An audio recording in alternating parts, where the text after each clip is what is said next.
vertueuse, femme de valeur. Nous vous remercions donc de partager donc le témoignage d'une femme d'exception ce matin, Émilienne Pascal. Émilienne, je te souhaite donc la bienvenue et puis je te demande de tes nouvelles.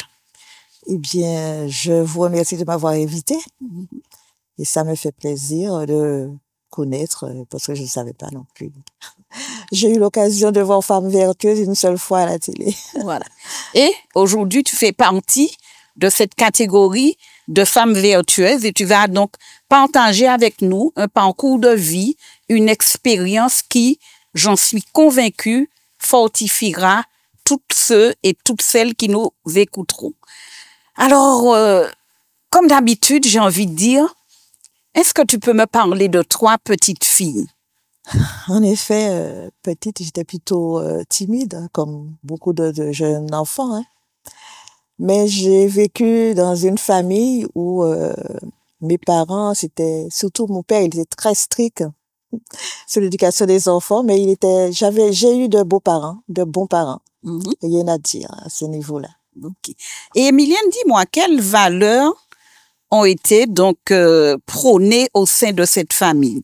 Eh bien, la valeur, c'est que mon père, mes parents plutôt, c'était plus ma mère qui s'occupait de nous, parce que mon père était marin-pêcheur, et il était tout le temps à la mer et tout, faisait ses nasses et tout, il était pratiquement pas à la maison.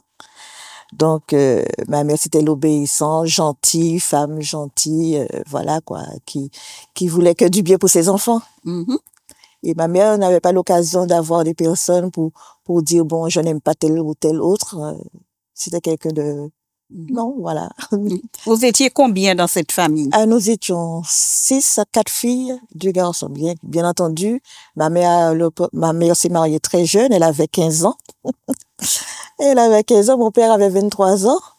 Et elle me dit l'anecdote, quand je suis entrée à l'église, on m'a dit, gade ti kouliya qui ka maye ya, gade ti il a ka maye. Parce qu'elle était comment m'expliquer, de la famille était du côté de son père, il était couli, alors donc c'est pour cela on disait cela.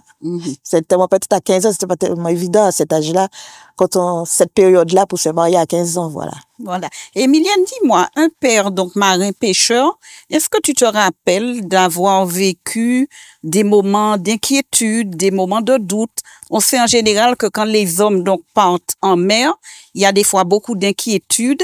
Est-ce que tu as connu des moments donc qui t'auraient marqué où la famille a été inquiétée, voilà? Non, c'est plus que mon père parfois lui arrivait de partir, aller à la mer, surtout quand il allait à Miquelon. Donc, on était inquiets quand on voyait une certaine heure, il n'était pas arrivé, bien sûr. C'est pas vraiment de en mer, pas jamais les branches. Voilà, c'est ça. Donc, c'est pour cela qu'on était un peu inquiets. Mais n'empêche que quand il y avait les vacances, nous avons une maison de vacances et chaque année, c'était la joie de vivre. Beaucoup d'invités et tout qui venaient, quoi. On était plutôt famille heureuse, je dirais. D'accord. Dis-moi, dans quelle commune tu as grandi? Le François. D'accord. Jusqu'à ce jour, j'y suis. Émilienne, quels ont été tes rêves, petite fille? Tu rêvais d'évasion, certainement. De quoi rêvais-tu, petite fille? Comme tous les jeunes filles, on a envie de partir de chez soi. J'ai eu l'opportunité d'aller à l'école, je suis arrivée à la seconde. Et puis j'ai dit, non, j'en ai marre, je ne veux plus rester, je pars en France. D'accord. Je suis partie, j'avais 17 ans et demi. D'accord. Mais dis-moi, tu es partie pour échapper. Tu as parlé d'un père qui était strict. Est-ce que tu es partie pour échapper, puisque ta maman, j'ai compris, équilibrait bien. Oui. Tu dis qu'elle était gentille. Mais pourquoi ce désir d'évasion, de partir? Ben, comme ma mère souffrait par rapport, comment m'expliquer, le fait qu'elle n'avait pas de travail, elle était tout le temps là à s'occuper de nous, elle sortait pratiquement pas. Donc ce qui fait que moi j'ai dit j'ai pas envie d'avoir une vie pour rester à la maison continuellement, quoi. Donc j'ai envie de voir autre chose. Voilà. Et comment tu as pu te détacher comme ça de ta maman? Est-ce qu'il y a eu, donc, j'ai envie de dire, une souffrance, une appréhension de la laisser, ou bien est-ce que tu étais déjà obnubilé par l'évasion, voilà, partir, quoi, pour vivre autre chose? C'est vrai, ça c'est un moment, c'est tellement vieux que je me rappelle pas trop bien comment ça s'est passé, mais je sais que ma mère était très triste. Quand je suis partie, j'étais l'aînée des filles. Donc, mon frère n'était plus à la maison. Donc, c'est vrai, elle était très triste, ce qui fait que ça me faisait quelque chose, voilà. Voilà. Mais dis-moi, partir à 17 ans, aller, donc, tu as dit tu es parti donc vers la France, vers l'Hexagone. Comment on se débrouille à 17 ans? Eh bien, j'étais chez un cousin qui m'a logé parce que c'était déjà prévu au départ. Je lui avais demandé s'il y avait la possibilité de pouvoir rester chez lui. Il m'a dit il n'y avait pas de problème. C'était à Grigny qu'il avait et puis donc je me suis habituée, chercher du travail et tout, voilà quoi. Et tu as travaillé tout de suite quand tu arrives? J'ai travaillé tout de suite, oui. À partir de quel moment tu prends vraiment ton indépendance? Eh bien, après, je suis sortie de chez mon cousin, je suis allée chez un oncle à moi, qui habitait dans l'Essonne, 91. Et puis, là, j'ai toujours travaillé aussi à l'hôpital et tout. Ensuite, j'ai passé un concours d'auxiliaire de puériculture où j'ai réussi. Mais entre-temps, je suis partie en vacances à la Martinique et j'ai reçu le courrier en retard. Donc, ce qui fait que quand je suis arrivée, le temps de repartir, il y avait plus de place. Donc, ce qui fait que j'ai fait autre chose. Voilà. Et comment tu as vécu ce moment? Avec beaucoup de déception? Oui. Est-ce que ça t'a encouragé à repartir de l'avant ou bien est-ce que vraiment tu as été marqué? J'ai été découragée parce que je voulais m'occuper d'enfants. C'est ça que je voulais faire, m'occuper d'enfants. Alors, quand je suis arrivée, on m'a dit qu'il y en a plus de place. Pensez donc, c'est pas ce qu'on s'attendait. Je pensais entrer à l'école directement et puis voilà. Donc, j'ai dû bifurquer vers autre chose. Ok. Tu voulais, me dis-tu, t'occuper d'enfants. Est-ce que tu ne crois pas que tu as été quand même gentiment rattrapé par ce que ta maman a fait donc toute sa vie, donc s'occuper de vous? Peut-être en quelque sorte, mais comme j'ai toujours aimé les enfants. Voilà. Alors donc, c'est la raison pour laquelle je voulais m'occuper d'enfants. Voilà. Et dis-moi, à partir de quel moment donc tu as tes propres enfants et comment donc ça se passe pour toi? Eh bien, je me suis mariée à l'âge de 22 ans. Pas à 15 ans. Non, pas à 15 ans. À 22 ans et à 24 ans, j'ai eu mon premier enfant, une fille. Et 2 ans après, j'ai eu mon fils. D'accord. Et voilà. Et puis maintenant, je suis maman, je suis grand-mère de 7 enfants, 4 filles et 2 garçons. D'accord. Mais Emilienne, dis-moi, comment tu trouves ton équilibre entre ce que tu as connu, la manière dont tu as été donc éduquée, tu m'as bien dit, un foyer donc assez strict. Comment tu as éduqué tes propres enfants? Où as-tu trouvé donc des repères pour trouver donc un équilibre, j'ai envie de dire, entre un foyer donc épanoui et puis un foyer où tu avais connu quand même une éducation un peu plus rigoureuse? Il y a ce moment-là, quand on a des enfants, surtout qu'on connaît pas trop comment faire, on se pose des questions. Est-ce que je vais arriver? Comment je vais faire? Mais Dieu permet que, c'est vrai que Dieu permet, qu'importe ce que nous sommes, Dieu nous permet par des expériences à apprendre, à gérer selon les circonstances. Et c'est comme cela que j'ai appris à élever mes enfants. Et jusqu'à ce jour, voilà, ça va. J'ai un bon contact avec mes enfants. Ok. Je m'accroche à cette branche. Tu dis, Dieu permet. Est-ce qu'à ce moment, tu connaissais déjà Dieu, ou du moins, comment tu l'as rencontré pour vivre donc une expérience active avec ce Dieu? Alors, j'ai eu ma fille en France. Hein. Ensuite, vu que mon mari n'aimait pas la France, donc il est revenu en Martinique. Il a trouvé du travail et ma fille, qui n'aimait pas le lait du tout, rien du tout, c'est que le sein. Donc, et j'ai pas pu l'inscrire dans une crèche. Donc, j'ai dû repartir en Martinique. Et c'est de là qu'on a commencé. Ma mère voulait à chaque fois, il faut qu'on aille à l'église, il faut qu'on aille à l'église. Mais il y avait toujours quelque chose qui empêchait que, quand le jour est arrivé, qu'on ne puisse y aller. Et puis on s'est mise, un jour, je me suis posé la question, mais pourquoi il y a des personnes qui vont au temple le samedi, une partie va le dimanche, pourtant ils ont la même Bible. Je n'arrivais pas à comprendre. J'ai dit, je vais prendre ma Bible et je vais commencer à lire pour voir pour quelle raison.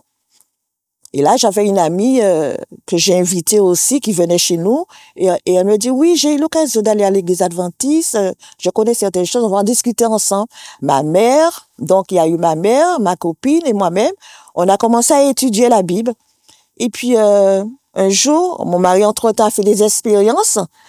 Il me dit, et puis je vais vite, un jour, il me dit, tu sais, je vais à l'église, il y avait un frère, un couple qui habitait non loin de chez nous, au Bois-Soldat, qui habitait non loin de chez nous, qui était adventiste. Alors, mon mari lui dit un jour, tu sais, qui joue les autres à l'air, les autres là? Alors la sœur qui lui dit, tu te moques de moi ou quoi? Je dis, non, c'est vrai, quel jour vous allez? Elle a dit, ben, nous partons à moi le quart. Et il a dit, bon, d'accord, j'irai avec vous samedi, si Dieu veut. Alors, mon mari, je dis, non, toi, tu iras, hein, si tu veux, hein. Mais moi, je n'irai pas, hein. Donc, il a été. Et ensuite, quand il est revenu, je dis, comment ça s'est passé? Comment tu te sens? Il me dit, je me sens très bien et tout. J'ai dit, ah bon? Alors, il me dit, bien, au fait, on m'a donné une invitation. Dimanche, il y a un effort d'évangélisation qui va commencer. J'ai dit, alors là, oui. Là, par contre, j'irai. Donc, j'ai appelé ma copine. Je lui ai invité, ma mère, nous avons suivi, c'était le frère Fauché qui tenait cet effort. On a suivi tout l'effort et à l'issue de cela, on a décidé de donner notre cœur à Jésus-Christ. Voilà. Tu me permettras de dire que ce que tu appelles l'effort d'évangélisation, c'est une série d'études de la Bible qui permet à quelqu'un donc de se déterminer. Mais qu'est-ce qui t'a accroché dans cette série d'études? Eh bien, c'est que c'est vrai que quand on fait les études, c'est pas long, mais le Seigneur a permis que j'ai pu comprendre certaines choses par rapport à ce que je connaissais pas de la parole de Dieu. Disant qu'effectivement, comme on recherchait pour quelle raison on allait le samedi et pas le dimanche. Donc, certaines études m'ont convaincu que c'était le sabbat, le jour que Dieu avait choisi pour que tous ses enfants puissent venir l'adorer. OK. Émilienne, au-delà d'être convaincue, eu égard donc aux études donc que tu as faites, est-ce que tu as vu l'impact de la parole de Dieu, par exemple, sur ton époux ou sur ta maman? Oui, on a eu beaucoup de changements en nous. Et des choses que nous faisions, des choses que nous mangions, des choses que nous buvions et tout. Donc, tout a changé, mais ça a été changé, mais pas avec crainte, pas avec de regrets et tout. Ça a été automatique. On n'a pas eu de regrets à cela. Et on a eu un frère, le frère Rémis, qui était non loin de chez nous, qui venait le saluer avec nous le vendredi soir. Et parfois, on allait chez lui, on échangeait les jours, saluer et clôturer le sabbat. Voilà. Donc, est-ce que tu peux dire ce matin que rencontrer donc Jésus a donné un sens donc à ta vie? Ah oui.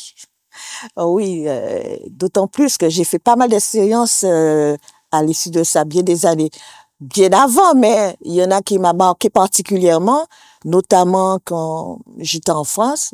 J'ai été très malade, mais je savais pas d'où ça venait. Et puis, à l'issue de cela, je suis allée chez le médecin. Et là, on me dit, bon, il faut qu'on va vous hospitaliser. Alors, donc, je suis allée, j'avais très mal. Normalement, ça a commencé dans un anniversaire. J'avais mes 60 ans.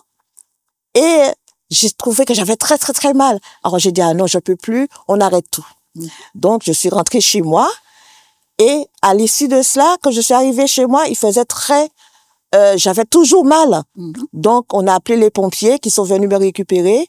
Arrivé là, ils m'ont donné des comprimés, des trucs comme ça. Et puis, j'ai eu un petit soulagement et je suis rentrée chez moi. Émilienne, je vais te demander de retenir ton souffle. Et nous allons donc faire une courte pause. Et puis, tu continueras donc à nous dire comment, à travers cette expérience, tu as reconnu la puissance de ton Dieu. À tout à l'heure.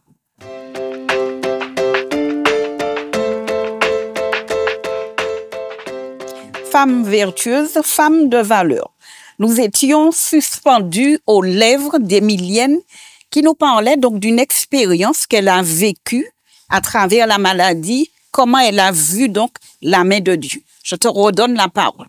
En effet, je disais donc que j'avais très mal, j'ai dû laisser le lieu où il y avait mon anniversaire, m'ont emmené à l'hôpital et après je suis revenue à la maison. À peine 1 heure après, j'avais très mal à nouveau.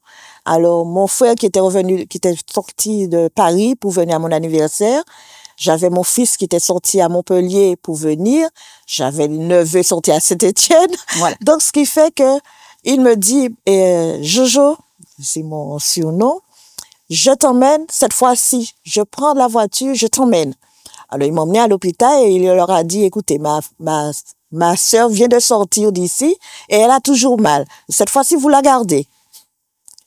Alors je suis restée toute la nuit, on m'a fait des examens et tout et après je suis revenue le lendemain.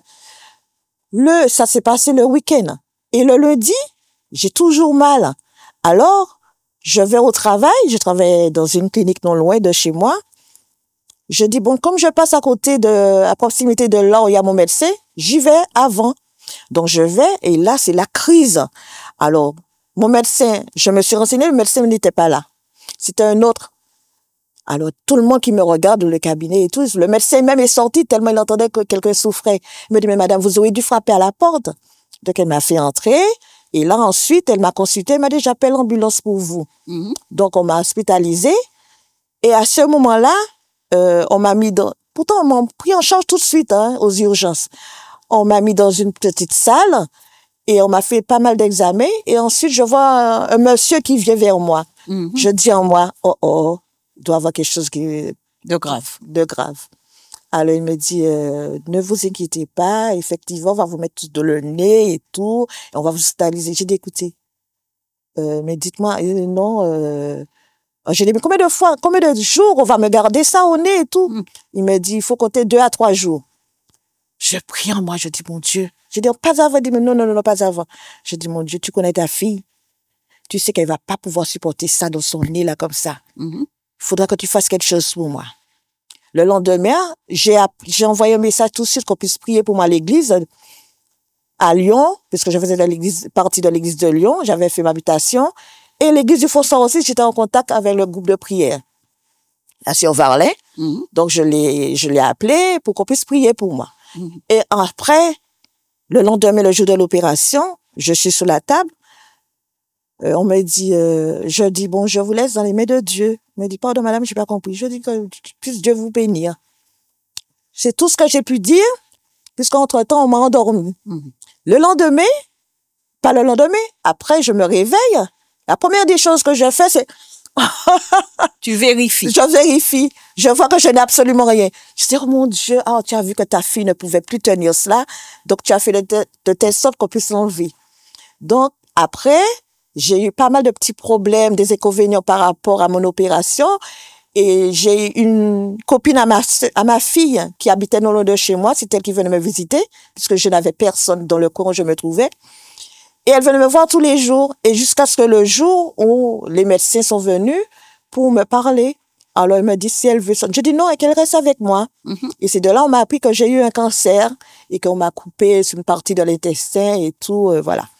Émilienne, dis-moi, quand on est comme ça au cœur de l'épreuve, j'imagine qu'il y a la douleur, il y a certainement un moment d'incompréhension, mais dans sa relation avec son Dieu, est-ce qu'on a une entière confiance en Dieu? Est-ce qu'on se repose totalement? Alors, ou effectivement le doute subsiste en quelque part? Peut-être qu'il y avait peut-être un doute, mais n'empêche que j'avais confiance totale en Dieu. J'ai dit, bon Dieu, c'est toi seul qui sais pour quelles raisons. Tu vois les raisons, tu feras ce qui est nécessaire. Et je me suis laissée bercer parce que j'ai un verset qui me dit, le Seigneur ne permettra pas que tu souffres au-delà de ce que tu ne peux supporter. Et là, ça m'a beaucoup aidée. Donc, ce qui fait que j'ai fait entièrement confiance à Dieu et je me suis laissée là. Alors, mais par contre, la copine qui était là, bien qu'elle connaissait un peu elle avait entendu parler de Dieu. Elle a commencé à pleurer. Elle a entendu, j'ai un cancer. Elle a commencé à pleurer. Mais moi, je n'ai pas pleuré. Mais à un moment, elle pleurait tellement que c'est normal, je suis humaine. Les larmes ont commencé à sortir. On me dit si je veux voir un psychologue et tout, qu'on va m'envoyer. J'ai dit non, écoutez. Mon Dieu, j'ai confiance en Dieu. Je vais prier. J'aurai pas besoin de psychologue à part de Dieu. Mais dis-moi, qu'est-ce qu'on a besoin d'entendre? C'est vrai qu'il y a la copine qui pleure, mais dans ces moments d'épreuve finalement, peut-être que ça encouragerait quelqu'un. On a besoin d'entendre quoi? On a besoin de quelle attitude venant des autres? Eh ben, les autres, comme j'ai dit, j'avais pas d'amis, j'avais personne. Il y avait que mon mari et moi. Et la copine de ma fille qui venait me visiter chaque jour. Donc, je faisais que prier. Je faisais que prier Dieu. C'est lui seul qui était mon grand ami, où je lui racontais mes épreuves, mes problèmes. Mon mari est handicapé, je suis seule avec lui. Il faudrait que tu fasses ce que tu vois qui est nécessaire. Parce que je sais que Dieu, d'après les expériences autres que j'ai déjà eues, prend soin de ses enfants. Alors donc, j'ai dit, bon, il fera ce qu'il faut. Et puis voilà, je ne lui ai pas demandé quoi que ce soit. Hein. Seulement, fais selon ta volonté. Et puis voilà. Et après, comment on s'en sort? J'imagine que tu as été guéri ou que tu es dans une période de rémission. Avec recul aujourd'hui, comment tu vois ce moment? L'annonce d'une maladie grave. Quand, à l'issue de cela, j'ai eu un autre problème, un virus au dos, où je ne pouvais pas faire quoi que ce soit. Donc, on a dû me laisser sur un côté.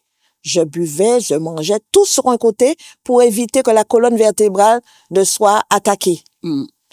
Alors, j'ai dit, mon Dieu, tu vois où est ton enfant? Qu'est-ce qui arrive à ton enfant?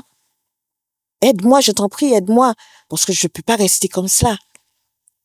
Et mais je n'avais pas tellement peur parce que la peur que j'avais, c'est celui de laisser mon mari tout seul là, parce que lui pouvait pas se déplacer. Et moi-même, j'ai même ma sœur qui est sortie de Paris, elle est en vacances, elle est venue faire une semaine avec moi parce que j'ai eu, comment on a après après le cancer, tu as un traitement à faire. Oui, un traitement à faire. Donc, ce qui fait, elle est venue m'aider. Et là, tout le monde me dit, mais comment tu arrives à... Je dis, mais non, tu sais, quand on connaît Dieu, on peut pas trop expliquer ce qui se passe parce que c'est notre expérience à nous. Et c'est nous qui savons ce que Dieu fait pour nous. Et c'est la raison pour laquelle que si nous le faisons confiance ou pas. Et là, j'ai déjà entendu dire beaucoup d'expériences d'autres personnes qui disent ce que Dieu a fait pour eux. J'ai dit, mais pourquoi pas moi? Pourquoi pas moi? Je suis de ses enfants aussi. Et c'est toutes ces choses qui ont permis ça m'a permis de tenir fort et de toujours faire confiance à Dieu. Et je ne regrette pas jusqu'à ce jour de lui avoir fait confiance parce que même pendant la cicatrisation, vu que je suis diabétique, ça fait plus de 30 ans que je suis diabétique, où les infirmières me disent, mais je ne comprends pas, vous cicatrisez beaucoup plus que quelqu'un qui n'est pas diabétique. J'ai dit, ah merci mon Dieu, c'est bien cela. Donc, ce qui fait, et puis par là, ces infirmières même venaient me dire, j'arrive pas à comprendre quelqu'un qu'on a dit qu'il y a un cancer, vous êtes zen, vous êtes bien et tout. J'ai dit, il faut connaître Dieu. Tu as parlé tout à l'heure d'un verset. Mais ce qu'il y a, donc, tu viens de me dire que si Dieu a fait ça pour d'autres personnes, pourquoi ne le ferait-il pas pour moi? Est-ce que tu appuies cette certitude sur une promesse biblique, sur un autre verset que tu aimes à repasser dans ton cœur et qui t'encourage aujourd'hui à être là? Je me rappelle pas exactement, mais ce que je sais, c'est que l'Éternel est mon berger, je ne manquerai de rien. J'aime bien, c'est le Psaume 23 qui dit cela. C'est vrai, beaucoup de personnes le connaissent, mais il faut le vivre. Parfois, nous lisons la parole de Dieu, mais nous ne portons pas attention. Essayez de comprendre ce que ça veut dire, chaque verset, chaque mot. Ce sera un seul. Ça aide énormément du moment qu'on croit que, effectivement, l'Éternel a dit cela, il fera cela. Voilà. J'ai eu une autre expérience pour mon œil où j'ai été opérée de l'œil, de la cataracte. Ça s'est très bien passé. Mais entre-temps, je devais m'être opérée de l'autre. Donc, on m'a fait faire j'ai eu un problème au niveau de l'œil et il fallait qu'on fasse soigner d'abord. Et là, il y a eu un problème où l'infirmière a commis. Donc, ce qui fait que j'étais pratiquement aveugle, je voyais rien du tout, l'œil était rouge. Alors là, j'ai souffert comme pas possible. Mais j'ai dit, mon Dieu, je suis seule. Mon mari est seul. Il est en Martinique parce qu'entre-temps, j'étais repartie en France pour me soigner parce que j'avais déjà commencé à me soigner là-bas. Donc, j'ai voulu continuer. Je dis, peut pas marcher, il y a que moi. Mes enfants sont en France. Mon Dieu, fais quelque chose pour moi, permets que je puisse vivre, que je puisse voir. Alors, je lui ai dit, tu sais, mon Dieu, si tu permets que je vois de l'œil, je voudrais que quand j'arrive en Martinique, que je puisse visiter du monde, qu'on me donne du travail, travailler pour toi. Et là, Dieu a permis que je puisse voir. Et quand j'ai été, un médecin me dit, vous êtes à 9% alors que j'étais à 2%. Je dis, pardon, qu'avez-vous dit? Il me dit, oui, vous êtes à 9%. Je dis, tout est là quand même. Alors je dis, et puis là, je dis, mon Dieu, merci, tu as répondu à mon appel, merci. Ensuite, quand on vient pour donner des postes à l'église, on me propose tel poste. Je dis, ah non, je veux pas. Tu avais oublié la promesse que tu avais faite de pouvoir travailler? Voilà. Alors, j'ai dit, je ne veux pas par rapport au poste qu'on me donnait. J'ai dit, ce serait un autre poste, mais celui-là, non, je ne veux pas. Donc, elle a raccroché, la personne qui m'a appelé. Entre-temps, je prie dans la scène. Je dis, mon Dieu, mais je t'ai demandé pour travailler pour toi. Et voilà, c'est comme ça que tu réponds. Le vendredi arrive, j'ai aucune réponse. Je viens à peine de dire à mon mari, tu sais, ils ont peut-être trouvé quelqu'un d'autre parce qu'ils m'ont pas rappelé. Je viens à peine de le dire, une demi-heure après le téléphone qui sonne, c'est la sœur qui m'appelle et me dit, est-ce que tu as réfléchi? J'ai dit oui, cette fois-ci, je dis oui. Elle me dit, mais j'avais oublié de te dire, ce n'est pas seulement celui-là, il y a autre chose aussi. J'ai dit oui.